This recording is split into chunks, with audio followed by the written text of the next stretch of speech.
Hello കൂട്ടുകാരെ, എല്ലാവർക്കും നമസ്കാരം. നമ്മുടെ ഇഷ്ടപരമ്പരയുടെ ഇന്നത്തെ പുതുപുത്തൻ വിശേഷങ്ങളിലേക്ക് ഏവർക്കും സ്വാഗതം. എല്ലാവർക്കും ഇന്ന് നല്ലൊരു ദിവസമാകട്ടെ എന്ന് ആശംസിച്ചുകൊണ്ട് തന്നെ നമുക്ക് വിശേഷങ്ങളിലേക്ക് കടക്കാട്ടോ.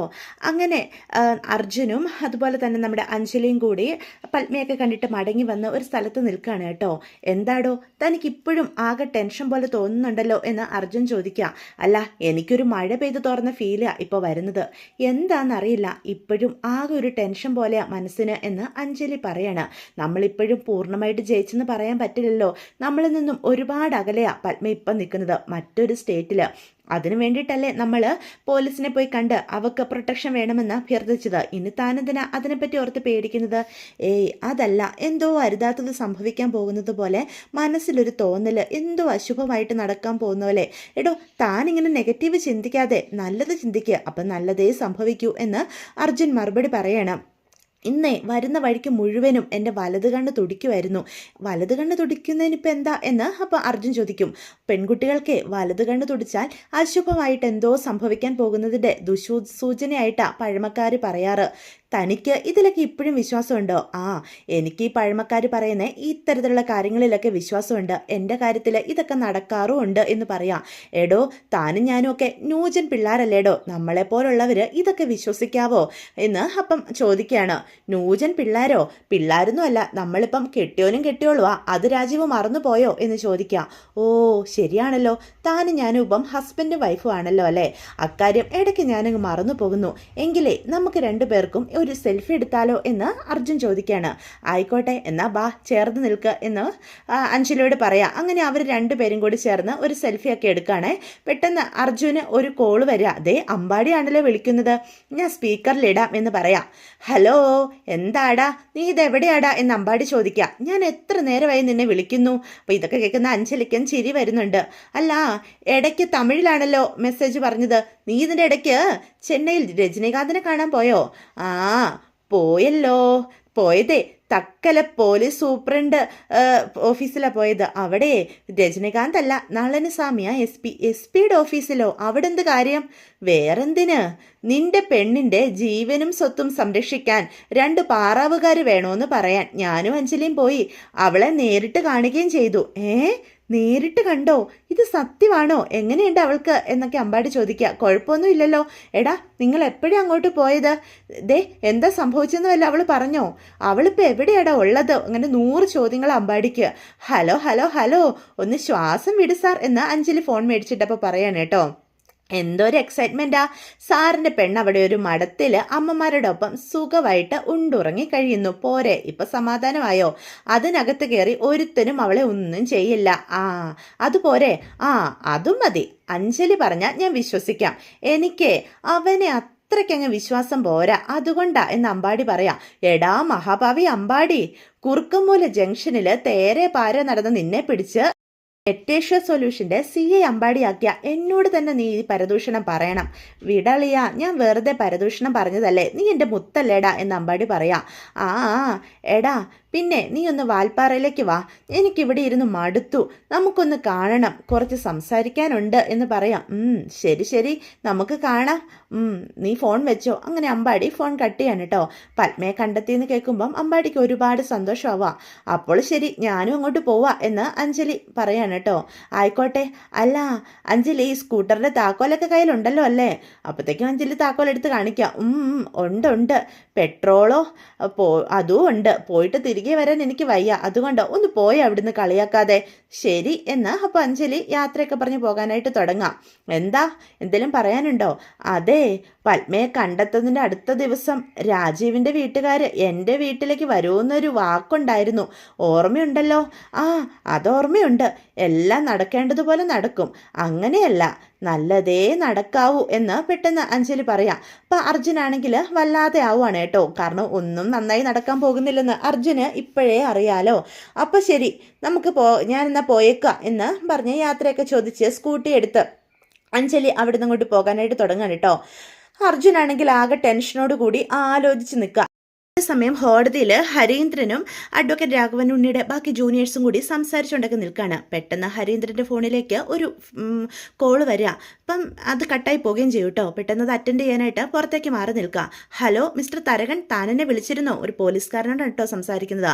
ആ, സാറിനെ മാത്രമല്ല അഡ്വക്കേറ്റ് രാഘവൻ ഉണ്ണി സാറിനെയും ഞാൻ വിളിച്ചിരുന്നു. നിങ്ങളുടെ രണ്ടുപേരെയും വിളിച്ചിട്ട് കിട്ടിയില്ല. ഒരു അത്യാവശ്യ കാര്യം പറയാനായിട്ടായിരുന്നു. എന്താടോ, എന്താ കാര്യം? എന്താണെങ്കിലും എന്നോട് പറഞ്ഞോ, ഞാൻ സാറിനെ അറിയിച്ചോളാം എന്ന് ഹരീന്ദ്രൻ അപ്പോൾ പറയാണ്. അത് മറ്റൊന്നുമല്ല സാർ, ആ പത്മയില്ലേ, അവള് ജീവിച്ചിരിപ്പുണ്ട്. പത്മ ജീവിച്ചിരിക്കുകയോ? താൻ എന്താ ഈ പറയുന്നത്? അതെ സാർ, അത് സത്യവാ. അവളിപ്പം തമിഴ്നാട് ബോർഡറിലുള്ള ഒരു കോൺവെന്റിൽ കുറെ മദേഴ്സിന്റെ കൂടെയാണ് താമസിക്കുന്നത്. ഇത് കറക്റ്റ് ഇൻഫർമേഷൻ തന്നെയാണോടോ എന്ന് ഹരീന്ദ്രൻ ചോദിക്കാം. അതെ, സോളിഡ് ആയിട്ടുള്ള ഇൻഫർമേഷൻ ആയതുകൊണ്ടല്ലേ സാർ ഞാൻ സാറിനെയും രാഘവനുണ്ണി സാറിനെയൊക്കെ അറിയിക്കാനായിട്ട് ശ്രമിച്ചത്. പക്ഷെ നിങ്ങൾ രണ്ടുപേരെയും കിട്ടിയോ ഇല്ലല്ലോ. പക്ഷേ എനിക്കിത് വിശ്വസിക്കാൻ സാധിക്കുന്നില്ല എന്ന് ഹരീന്ദ്രനപ്പം പറയാം. ഇത് സത്യം തന്നെയാ. അതുമാത്രമല്ല, ഇനി അവളുടെ കാര്യത്തിൽ നമുക്കൊന്നും ചെയ്യാൻ പറ്റുമെന്ന് തോന്നുന്നില്ല എന്ന് തരകൻ പറയാണ്. അതെന്താടോ താൻ അങ്ങനെ പറയുന്നത്? രാഘവനുണ്ണി സാറിനെ തനിക്ക് പരിചയം ശരിക്കും പോരെ എന്ന് ചോദിക്കാം. അഡ്വക്കേറ്റ് രാഘവനുണ്ണി സാറിനെ എനിക്ക് നന്നായിട്ട് അറിയാം. പക്ഷെ അതല്ല പ്രശ്നം. ഇപ്പം പത്മയ്ക്ക് പോലീസ് പ്രൊട്ടക്ഷനും കൂടി ഏർപ്പാടാക്കിയിരിക്കുക. ആര്? അഡ്വക്കേറ്റ് അഞ്ജലി. അല്ലാതെ ആരാ?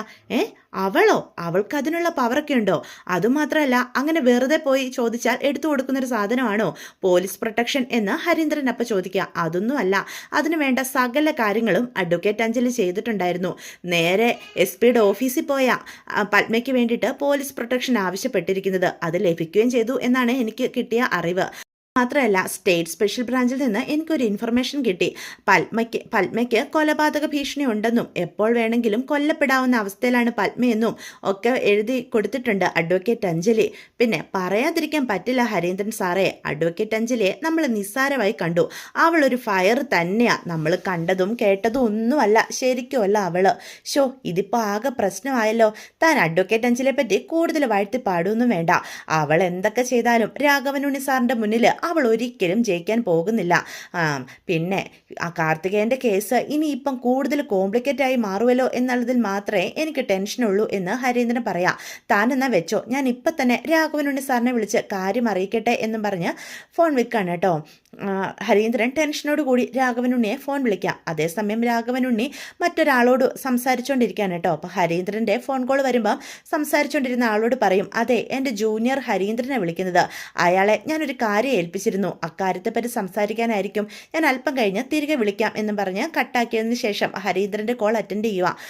ഹലോ ഹരീന്ദ്ര, എന്തായി? ഞാൻ പറഞ്ഞ കാര്യങ്ങളൊക്കെ ചെയ്തോ? സാർ, അതിൻ്റെ കാര്യത്തിൽ സാർ ടെൻഷൻ അടിക്കേണ്ട ഒരു കാര്യമില്ല. പക്ഷെ വേറൊരു പ്രശ്നമുണ്ട്. ഇനി എന്ത് പ്രശ്നം? അതെന്താടോ? സാറേ, ആ തരകൻ വിളിച്ചിരുന്നു. ഏത് തരകൻ? SI തരകൻ. ഓ, അയാളോ? അയാൾ എന്നെയും വിളിച്ചിരുന്നു. ഞാൻ എടുത്തില്ല. വല്ലോ നക്കാപ്പിച്ചയ്ക്കും വേണ്ടിയിട്ടായിരിക്കും. ഇനി വിളിക്കുകയാണെങ്കിലേ താൻ എന്തെങ്കിലും കൊടുത്തങ്ങ് പറഞ്ഞയച്ചേക്ക്. അയ്യോ സാർ, അതിനൊന്നും അല്ല അയാൾ വിളിച്ചത്. പിന്നെ വേറൊരു സീരിയസ് മാറ്റർ പറയാനായിട്ടാ. സീരിയസ് മാറ്ററോ? എന്ത് സീരിയസ് മാറ്റർ? സാർ, അത് പിന്നെ ആ പത്മയില്ലേ, അവൾ ഇപ്പോഴും ജീവിച്ചിരിപ്പുണ്ട്. വാട്ട് എന്ന് പറഞ്ഞ് വിശ്വസിക്കാൻ കഴിയാതെ രാഘവനുണ്ട് നിൽക്കുക. അതെ സാർ, അവൾ ജീവനോടെ തന്നെ ഉണ്ട്. ഞാൻ അറിഞ്ഞത് സത്യ. ഇപ്പം തമിഴ്നാട് അതിർത്തിയിലെ ഏതോ കന്യാശ്രീ മഠത്തിലാണ് അവളിപ്പോൾ ഉള്ളത്. കന്യാശ്രീ മഠത്തിലോ? അതെങ്ങനെയാടോ? അറിയില്ല സാർ. തരകൻ പറഞ്ഞ വിവരം മാത്രമേ എനിക്കറിയുള്ളൂ. ഇത് പറയാനായിട്ടാണ് അയാൾ വിളിച്ചത്. പിന്നെ തരകൻ വേറൊരു കാര്യം കൂടി പറഞ്ഞായിരുന്നു. അതെന്താ? അത് പിന്നെ ആ പത്മയ്ക്ക് പോലീസ് പ്രൊട്ടക്ഷൻ കിട്ടിയിട്ടുണ്ടെന്ന്. താൻ എന്ത് വിവരക്കേടാടോ ഈ പറയുന്നത്? പത്മയ്ക്ക് പോലീസ് പ്രൊട്ടക്ഷനോ? അവളെന്താ Z കാറ്റഗറിയിലുള്ള വല്ല VIP ആണോ പോലീസ് അകമ്പടിയോടുകൂടി നടക്കാൻ? സംഗതി സത്യോ സാർ. ആ അഞ്ജലി SP ഓഫീസ് നേരിട്ട് കണ്ട കാര്യങ്ങളെല്ലാം നീക്കുപോക്കാക്കിയത്. What nonsense you are talking Hari എന്ന് ചോദിക്കാം. അവൾ SP ഓഫീസിൽ പോയി കണ്ടെന്ന് കരുതി വെറുതെ അങ്ങ് പോലീസ് പ്രൊട്ടക്ഷൻ കൊടുക്കുവാണോ? അതും പത്മയെ പോലൊരു നരുന്ത് പെണ്ണിന്. സാർ, SP ഓഫീസിൽ ശരിക്കും നടന്നത് എന്താണെന്നൊന്നും എനിക്കറിയില്ല. അറിഞ്ഞ കാര്യങ്ങളൊക്കെ കറക്റ്റാ. ഞാൻ തരകം വിളിച്ചതിന് ശേഷം SP ഓഫീസിൽ വിളിച്ച് ക്രോസ് ചെക്ക് ചെയ്തായിരുന്നു എന്ന് പറയാം. അതെങ്ങനെ സാധിക്കും? ഒരു നോർമൽ സിറ്റിസന് പ്രൊട്ടക്ഷൻ കിട്ടണമെങ്കിൽ ഒന്നെങ്കിൽ സർക്കാർ തലത്തിൽ നമ്മൾ എന്തെങ്കിലും ചെയ്യേണ്ടി വരും, അല്ലെങ്കിൽ ഹൈക്കോർട്ടിൽ നിന്ന് സ്പെഷ്യൽ ഓർഡർ മേടിക്കേണ്ടതായിട്ട് വരും. ഇതൊന്നുമില്ലാതെ എങ്ങനെയാ ഒരു പത്മയ്ക്ക് പോലീസ് പ്രൊട്ടക്ഷൻ ലഭിക്കുന്നതെന്നായി? സാറേ, തരകൻ മറ്റൊരു കാര്യം കൂടി പറഞ്ഞായിരുന്നു. ഇനി എന്താ? പത്മ ഏത് സമയം കൊല്ലപ്പെടാമെന്ന് സ്റ്റേറ്റ് സ്പെഷ്യൽ ബ്രാഞ്ചിൽ നിന്നുള്ള ഒരു റിപ്പോർട്ട് കൂടിയുണ്ട്. ഒരു പക്ഷേ അതിൻ്റെ അടിസ്ഥാനത്തിൽ പലതും ചിലപ്പം ആ ഒരു വകുപ്പിലായിരിക്കാം എന്ന് രാഘവനുണ്ണി പറയാം. എന്നാൽ ഹരി, എവിടെയോ എന്തൊക്കെയോ ലിങ്കുകൾ മിസ്സിംഗ് ആണല്ലോ. സാർ, ഈ പത്മ ജീവനോടെ തിരിച്ചു വരുന്നത് കാർത്തിക് കേസിൽ നമുക്കൊരു തിരിച്ചടി ആകില്ലേ? അത് നേരാ. ഇരുതല മൂർച്ചയുള്ളൊരു വാളാ അവള്. സൂക്ഷിച്ചു വേണം നമ്മൾ കൈകാര്യം ചെയ്യാൻ എന്ന് രാഘവനുണ്ണി പറയാം. താനിപ്പോൾ വെക്ക്, എന്ത് ചെയ്യണമെന്ന് ഞാനൊന്ന് ആലോചിക്കട്ടെ, എന്നിട്ട് അറിയിക്കാം. ശരി സാർ എന്ന് പറഞ്ഞ് ഹരീന്ദ്രൻ ഫോൺ വെക്കാണ് കേട്ടോ. അറിഞ്ഞ വാർത്ത വിശ്വസിക്കാൻ കഴിയാതെ എന്ത് ചെയ്യണമെന്നറിയാതെ രാഘവനുണ്ണി അവിടെ കാര്യം അറിയിക്കാൻ വേണ്ടി രാഘവനുണ്ണി അപ്പോൾ തന്നെ കുറുപ്പിനെ ഫോൺ വിളിക്കുക. കുറുപ്പാണെങ്കിൽ ഗുളികയൊക്കെ കഴിക്കാനുള്ള തയ്യാറെടുപ്പിലാണ് കേട്ടോ. അപ്പോൾ ഭാര്യ ഒരു ഗ്ലാസ് വെള്ളമായിട്ട് അടുത്തുണ്ട്. രാഘവനുണ്ണിയാണ് വിളിക്കുന്നത്. എന്താണാവോ കാര്യം എന്ന് പറഞ്ഞ് കോൾ അറ്റൻഡ് ചെയ്യുക. രാഘവ പറയൂ എന്ന് രാഘവനോട് പറയാൻ കേട്ടോ. എടോ, തനിക്ക് ആശ്വസിക്കാനും അതുപോലെ തന്നെ ആശങ്കപ്പെടാനും പറ്റുന്ന 2 കാര്യങ്ങൾ അറിയിക്കാനാണ് ഞാനിപ്പോൾ വിളിച്ചത്. എടോ, താൻ എന്താണെന്ന് വെച്ചാൽ തെളിച്ചു പറ എൻ്റെ രാഘവ എന്ന് കുറുപ്പ പറയാണ്. ആ പത്മയില്ലേ, ആ പെണ്ണ് ജീവനോടുണ്ട്. ജീവനോടെയോ എന്നും പറഞ്ഞ് വിശ്വസിക്കാൻ കഴിയാതെ നിൽക്കുകയാണ് കേട്ടോ. കുറുപ്പും അയാളുടെ കയ്യിലിരുന്ന വെള്ള ഗ്ലാസ് താഴെ വീഴുകയാണ്. ഗുളിക അയാൾ തുപ്പിയും കളയും. എടോ, താൻ എന്തൊക്കെയായി പറയുന്നേ? അതെ, എനിക്ക് കിട്ടിയ ഇൻഫർമേഷൻ കറക്റ്റ് തന്നെയാ. ഇപ്പം തമിഴ്നാട് ബോർഡറിലുള്ള ഏതോ ഒരു കോൺവെന്റിൽ ആ കുട്ടി ഉണ്ട് എന്ന് രാഘവൻ പറയാണ്. കോൺവെന്റിലോ? എടോ, ഇതിപ്പം താൻ സമാധാനപ്പെട്.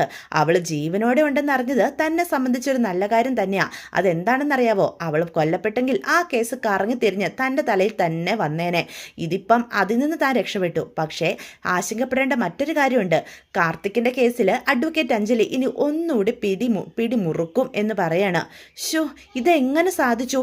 ഒരു കാര്യം ചെയ്യാം, ആ കോൺവെന്റിൽ എങ്ങനെയെങ്കിലും ഒന്നുകൂടി ആക്രമണം നടത്തിയാലോ?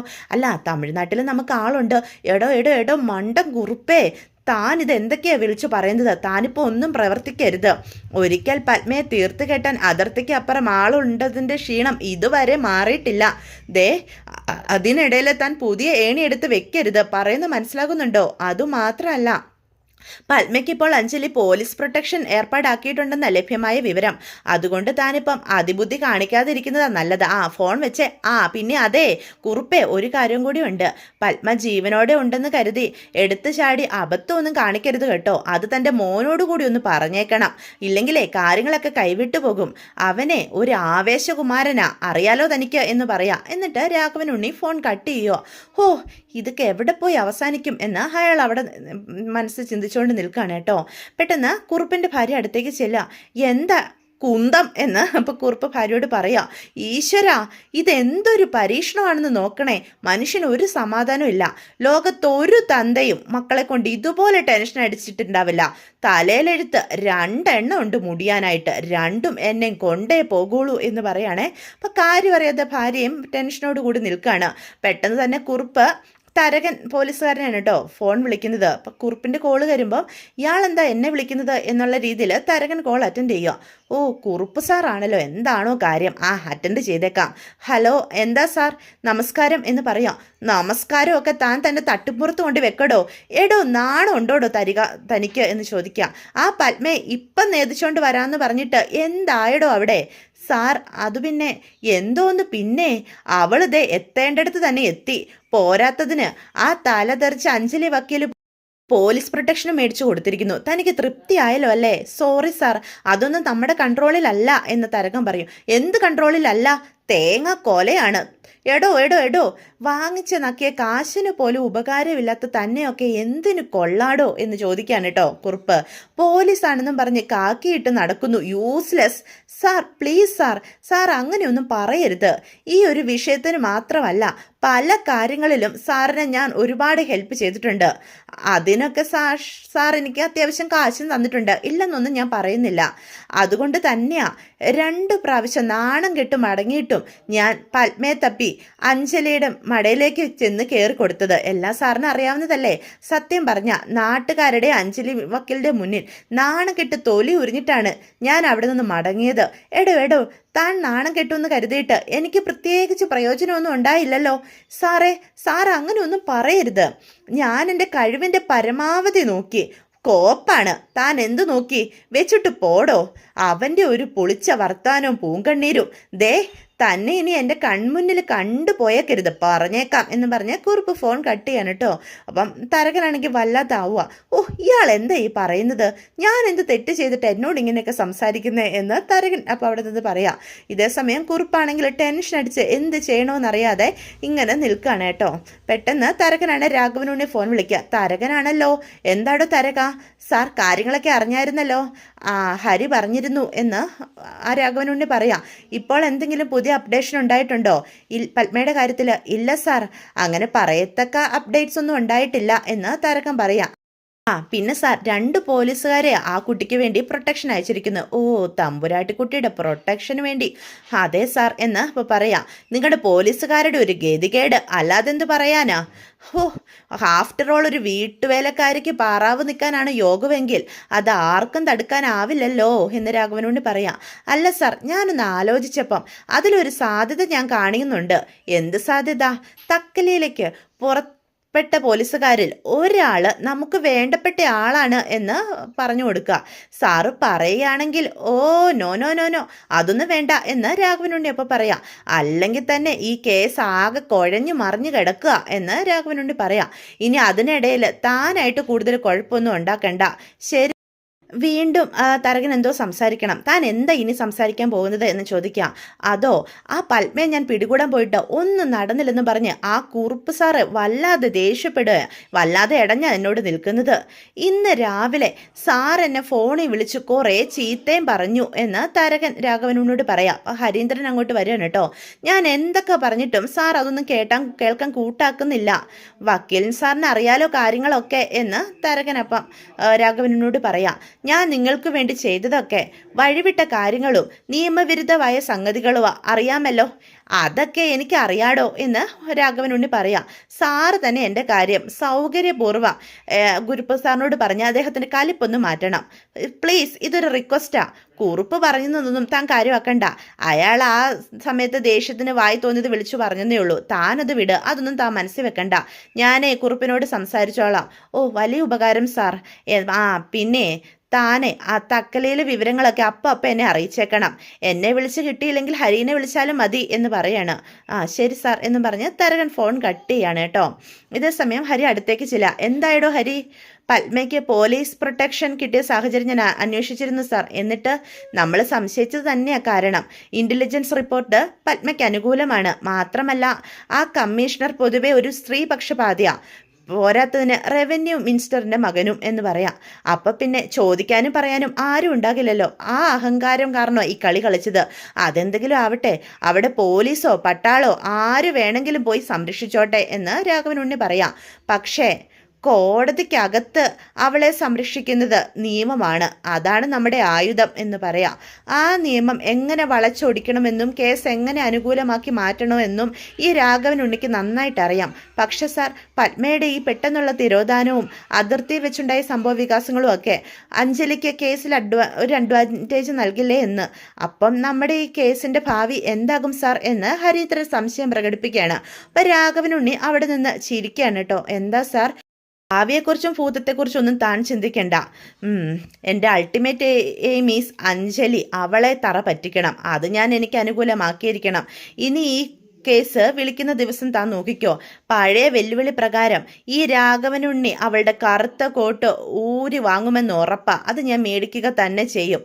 എന്നിട്ട് വേണം അവളുടെ ഗൗണ് കൊണ്ടുപോയി അവളുടെ ആ ശിവരാമകൃഷ്ണനില്ലേ, അവളുടെ തന്ത, അയാളുടെ മുന്നിലിട്ട് എനിക്ക് കത്തിക്കും ഞാൻ.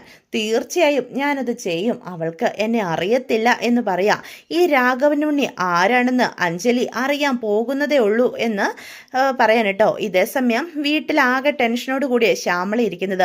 തക്ക സമയത്ത് അഞ്ജലി അവിടേക്ക് ചെല്ലുകയാണ്. അപ്പം അഞ്ജലി വന്നു എന്നറിയണ ഇന്ദ്രയാണെങ്കിൽ പുറത്തേക്ക് ഇറങ്ങി വരിക. അപ്പം ഇന്ദ്രയുടെ നോട്ടോ ഭാവമൊക്കെ കാണുമ്പം എന്തെങ്കിലും പ്രശ്നമുണ്ടോ എന്ന് അഞ്ജലിക്ക് തോന്നുന്നുണ്ട്. അതോടുകൂടി ഇന്നത്തെ എപ്പിസോഡും അവസാനിക്കുകയാണ്. അപ്പം ഇതൊക്കെയാണ് ഇന്നത്തെ വിശേഷങ്ങൾ. വീഡിയോ ഇഷ്ടപ്പെടുവാണെങ്കിൽ ചാനൽ സബ്സ്ക്രൈബ് ചെയ്ത് ഒന്ന് സപ്പോർട്ട് ചെയ്യണേ. ലൈക്ക് ചെയ്യാനും നിങ്ങളുടെ അഭിപ്രായങ്ങൾ കമൻസ് വഴി എന്നെ അറിയിക്കാനും ഹൈപ്പ് ചെയ്യാനും ഒന്നും ആരും